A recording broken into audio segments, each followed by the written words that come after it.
Voici notre expert du jour, Benjamin Clerc-Kaufmann.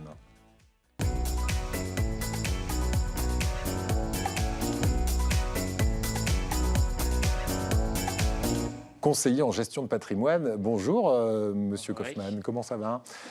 Vous êtes donc quelqu'un qui connaissait bien les contrats de mariage avec votre profession. On va dans un instant voir ce qui est bon de faire quand on se marie. On verra aussi pour ceux qui ne sont pas mariés mais pacsés si leur contrat est aussi valable. Alors souvent on dit que c'est moins bien d'être pacsé que marié. Vous nous expliquerez et vous nous rappellerez pourquoi. Mais juste avant, voici les trucs et astuces à connaître en matière de contrat de mariage, avec notre sujet du jour qui nous récapitule les différentes formules de contrat. Regardez.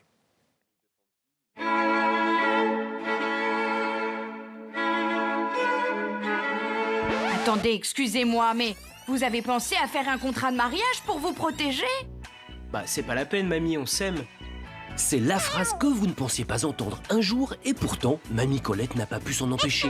Et elle n'a pas tort, cette formalité n'est pas réservée qu'aux stars d'Hollywood, car il vaut mieux prévenir que guérir. Alors, direction chez le notaire. Et après, c'est un peu comme au resto, on peut choisir sa formule. Menu 1, le régime communautaire ou universel. Tout ce qui était à vous n'est plus seulement à vous. Tous les biens sont mis en commun, même vos dettes, votre maison de campagne ou encore les draps Mickey de votre enfance. Menu 2, le régime de la séparation des biens. Chacun ses affaires et tout le monde est content. Menu 3, le régime de la communauté réduite aux acquêts. 1966, c'est le régime automatique s'il n'y a pas de contrat de mariage. Tout ce qui s'est passé avant ne concerne pas l'autre, mais on partage la moitié des biens acquis après le D-Day. Et enfin, le menu 4, le régime de la participation aux acquêts, le chouchou des Allemands et des Suisses. Chacun garde ses biens d'avant-union, mais en cas de divorce, chacun récupère ce qu'il a investi au centime près. Au moment de l'addition chez le notaire, prévoyez environ 425 €. Mais rassurez-vous, à ce prix-là, vous avez le temps de la réflexion. Vous avez 2 ans après le jour J pour signer votre contrat de mariage. Et si vous héritez d'un gros magot, le contrat pourra être modifié tout au long de votre histoire d'amour avec l'accord de chaton. Voilà, alors on a vu quelques formules, on va rentrer dans le détail de quelques-unes d'entre elles avec vous, Benjamin Clerc-Kaufmann. Tout d'abord, on va rappeler que se marier avec un contrat, ça permet de protéger l'autre dans un premier temps, puis les enfants, c'est ça la base du contrat de mariage. C'est le principe même, effectivement, c'est-à-dire de la protection à la fois de la famille, mais aussi du conjoint. C'est vraiment pour ça que ça a été créé. Et aussi, anticiper la séparation. Une séparation qui ne veut pas forcément dire divorce, effectivement, mais qui peut être par décès. Mieux, voilà. Et puis, dans tous les cas, en anticipant une séparation éventuelle, parce qu'il y a quand même un pourcentage de mariages qui terminent en divorce, mieux vaut prévenir que guérir, c'est en tout cas votre message d'aujourd'hui. Le régime de base, vraiment, le tout premier, vous me dites, c'est même pas un contrat. Quand on se marie, de base, qu'est-ce qu'on a? De base, c'est la communauté, c'est régi tout simplement par les articles du Code civil et qui sont en place depuis 1966, donc ça n'a pas changé. C'est vraiment le régime de la communauté. Ça veut dire quoi? C'est ce qu'on a vu, c'est tous les biens qui étaient avant à soi reste à soi, il reste propre. Et par contre, tout ce qui est acquis à partir du mariage, tous ces biens-là sont en communauté, c'est-à-dire 50-50. Ouais. Peu importe la participation, la contribution respective de chacun. J'apporte 80%, peu importe, on sera sur du 50-50. Est-ce qu'il y a un contrat de mariage qui est plus avantageux qu'un autre, vraiment tout type de mariage confondu? Ça dépend qui paye peut-être, mais mis à part ce point-là, non. Après, ça va vraiment dépendre des desiderata. On peut reprendre l'image du restaurant, ça dépend vraiment de ce qu'on a envie de manger. Est-ce qu'on veut tout partager? Est-ce qu'on ne veut pas tout partager? Mettre un petit peu? Voilà. Ça dépend vraiment des desiderata de chacun. Un contrat de mariage, c'est du sur-mesure. On m'a dit, c'est comme quand on va se faire un costume. Exactement. On peut vraiment tout choisir. On n'en a pas forcément conscience, mais l'idée est vraiment d'arriver chez le notaire ou chez son conseil avec l'ensemble des points vraiment sur lesquels on veut insister et qui vont être importants pour nous. Et à partir de là, il existe une infinité de clauses et de possibilités qu'on peut faire. Même dans ces menus-là, on va dire, on peut rajouter des petites épices ou des petites saveurs en plus ou en enlever. Donc voilà, l'idée vraiment, c'est qu'on peut faire du sur-mesure. Oui, d'accord. Alors, c'est, j'imagine, une forêt de règlements, de lois, etc. On peut évidemment pas le faire tranquillement dans son coin. Il faut aller voir un spécialiste, un notaire, c'est le plus indiqué? Moi, je vais pouvoir vous conseiller, mais par contre, en tout état de cause, je n'établirai pas le contrat et je ne vais pas l'enregistrer. Par contre, je suis à même de vous apporter un ensemble de conseils, mais la case notaire sera, quoi qu'il arrive, obligatoire. En tant que gestionnaire du patrimoine, hein, Tout à fait. pour votre partie. Combien ça coûte un contrat de mariage ? Ça dépend. Ça dépend de ce qu'on met, ça dépend de ce qu'on lui demande, ça dépend si on fait derrière des clauses de mise en communauté, etc. Ça peut...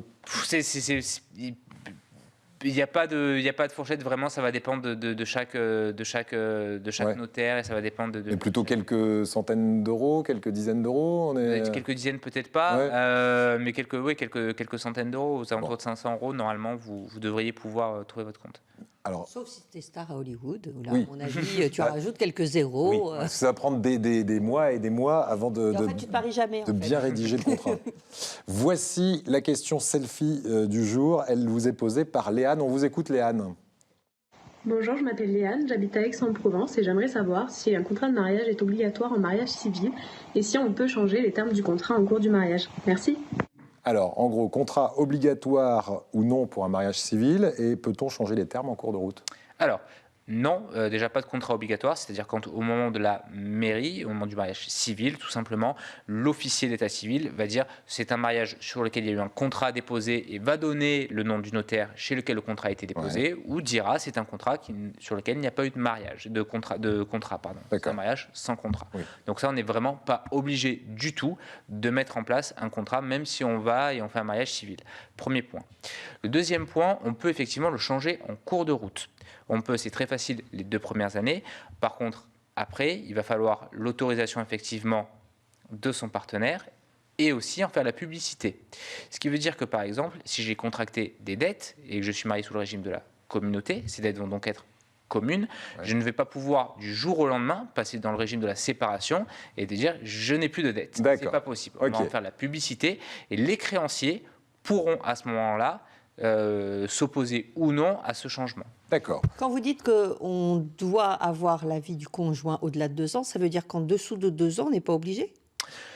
Quand même, on est obligé, mais les formalités sont quand même plus faciles. C'est ce qu'on a vu dans le reportage, c'est-à-dire que j'ai 2 ans pour signer mon contrat de mariage. Donc c'est pas vraiment un avis, mais c'est chérie, on s'aime bien, maintenant je vais signer le contrat, t'inquiète pas. Et finalement, 1 an après, c'est plus si rose que ça ou plus si bien que ça. Je suis pas finalement certain de signer le contrat. D'accord. Après, quoi qu'il arrive, il faudra dans tous les cas en faire obligatoirement la publicité, et c'est là qu'on va pouvoir ou non s'opposer au changement. D'accord. Que ce soit les créanciers ou même que ce soit les enfants, selon le régime qui est choisi. Quand vous dites en faire la publicité, ça prend combien de temps ?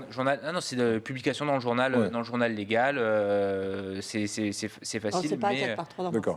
On est d'accord. Non. Il y en a qui pourraient se le permettre. Hein. On va parler de stars d'Hollywood tout à l'heure. Mais bon. Voilà, dans le principe, c'est possible. Oui, c'est possible de changer en cours de route. Et non, on n'est pas obligé de faire un contrat. Et ce sera spécifié au moment du mariage civil, de dire il y a un contrat ou il n'y a pas de contrat. Benjamin, on n'a pas parlé des pacsés, on va terminer là-dessus puisqu'on a pratiquement plus de temps. Si on est pacsé plutôt que marié, c'est vraiment beaucoup moins bien. Un résumé, le mariage, il va y avoir 2 caractéristiques. La première, ça va être le couple. La deuxième, ça va être la famille. Ouais. Le PACS, on va vraiment prendre en compte que le couple. Il n'y aura pas de notion de famille, à savoir que dans le PACS, on peut aussi choisir dans un régime de séparation ou dans un régime communautaire. Mais pour résumer, le PACS est vraiment on va dire le minimum syndical, si on peut dire ça, pour se protéger l'un et l'autre et pour vraiment officialiser une union et une vie commune. Bien, merci beaucoup. Et puis plus d'infos auprès évidemment d'un notaire ou d'un conseiller en patrimoine. Ou d'un avocat aussi. Merci Benjamin Clerc-Hoffmann